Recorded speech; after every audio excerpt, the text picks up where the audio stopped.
Hi guys, I'm sharing my Cebu immigration experience.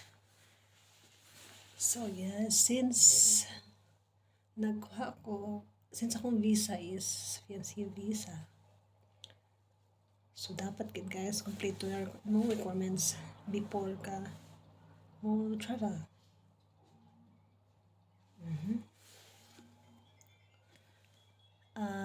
Need mo sa imong requirements is CFO.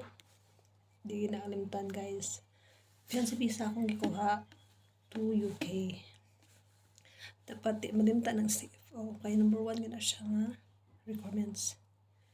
CFO, bio page sa passport nimo o sa imong partner or sa imong fiancé. And then your conversation pictures together.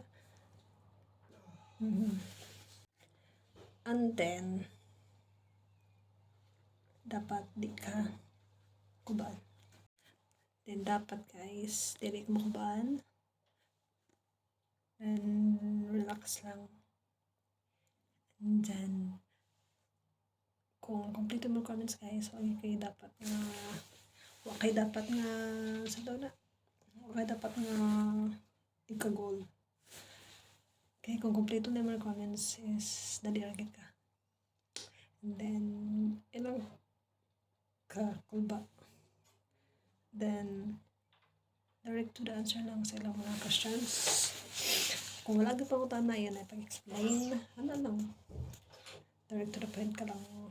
Then dapat very kuan ka guys, kanang attentive, alert. Bitaw dapat kuan ka gid, kanang naka-presence of mind. Labi na kung tanas na sa imo sa immigration na goods officer. Yes, dali naman siya ako. Kay actually, mga 1 minute gani siguro gitatakam ako. Kay complete mo na ako requirements. So dapat guys ang complete requirements nimo bago ka mo-travel. And then dapat na nakaday kuan i-boarding pass. So mara siya, gamay may pangutan sa mga kuan immigration officer. Basta kay maging honest ka lang, ay napagdaghan mo explain. Kung unsay pangutan na, mura na siya mas tubag. Kung unsay gipangayo mura na may hatag. So sa imong hands, i-prepare lang imong passport. And then ang imong ticket mo lang na i-prepare sa hands nimo. Then sa other bag nimo, nga imo lang i-organize daan ang mga banong requirements like conversation, CFO, na mga etc. So mo na siya guys, kaya ako ka mga warag 1 minute siguro natataka na rin ko diretso. And then wala to guys, kung paano ko ato guys, pero thanks God ay ampo lang yun guys. Akong maingon ampo lang yun. And then salig sa kagalingon, mura na siya. Ampo lang yun salig sa mo kagalingon guys. And then ayo pagka kulba kay kanang kulba isa na sa mga rason nga masayop kag tubag or masayop kag kuan. Barato bitaw ka. So dapat kalma ka lang gid. And then focus ka lang sa mga pangutanan nila. So mura na guys. Thank you.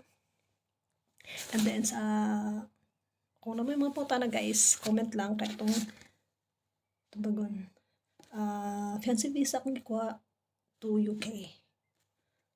See ya!